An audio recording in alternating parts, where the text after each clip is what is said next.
reason, though, I'm told, that Donald Trump decided to bomb Iran was that the Israelis said, for the first time, if you don't bomb Iran to take out these deep bunkers, we're going to use nuclear weapons. And they had never threatened that before. And so Trump said, bombing Iran might actually save us from the start of World War III if it keeps the Israelis from using nuclear weapons. So according to your source, the Israelis told the President of the United States that if he did not use the United States military power to bomb the nuclear facilities in Iran, Israel, acting on its own, would use nuclear weapons. Yeah. Do you see why there's a problem with that statement, John? Yeah. Because they've never admitted that they've had them. That's right. So you're telling me that they just admitted to the President of the United States that they have nuclear weapons and we still do not have them in the IAEA treaty? I mean, if Israeli nuclear whistleblowers are to be believed, yeah, they've had them. They started working on them in the 50s.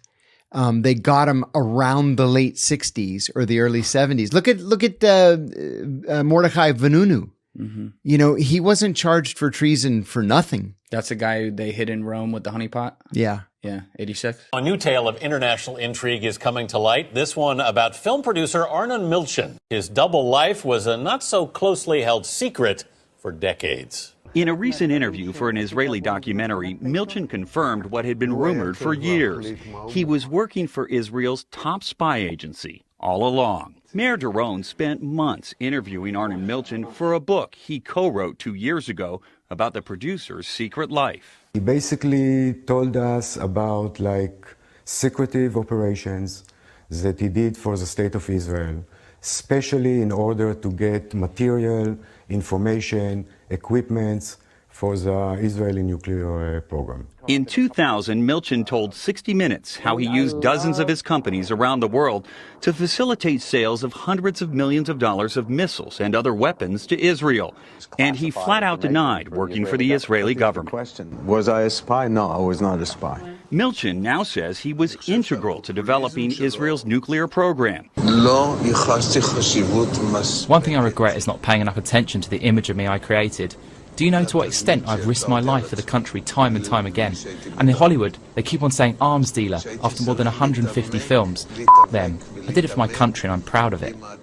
You know that the years that you were doing King of Comedy and Once Upon a Time in America were perhaps the most dramatic years for him. Yes. In that respect. Yes. I did ask him once, we spoke about something, and he told me that he was an Israeli and that he of course would do these things for his country. There's something with the things that trigger some nuclear thing. I remember at some point I had asked Arnon about that. Being friends, I was curious, but not in an accusatory way. I just wanted to know. And he said, yeah, I did. I'm Israeli. That's my country.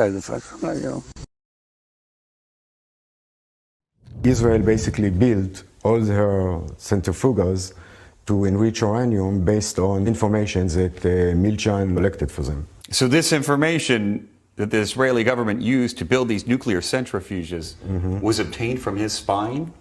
Yes, absolutely, directly. Admit this, we are now feeding our enemy. I mean, this has never happened in history before, and you have to ask why. And I don't want to hear this business that it's consistent with Jewish morality. It isn't.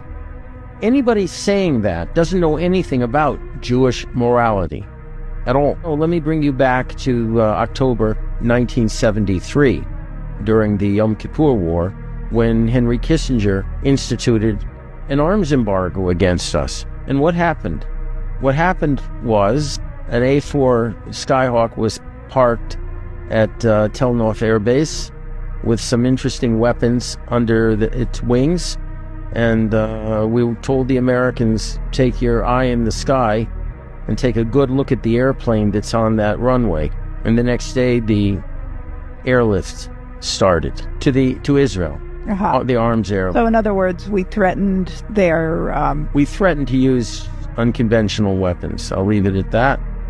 And so he said, is this what you want us to threaten now? I said, absolutely, except this time I want us to go forward with it if necessary.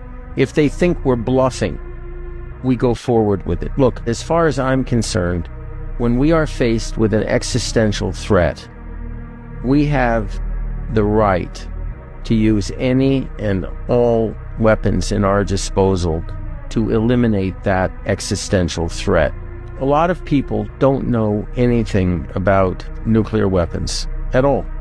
What they are, how they can be used. And I'm tired of using euphemisms. I'm tired of saying, well, we have something, in the basement, but we won't be the first to introduce nuclear weapons in the Middle East. It's enough already.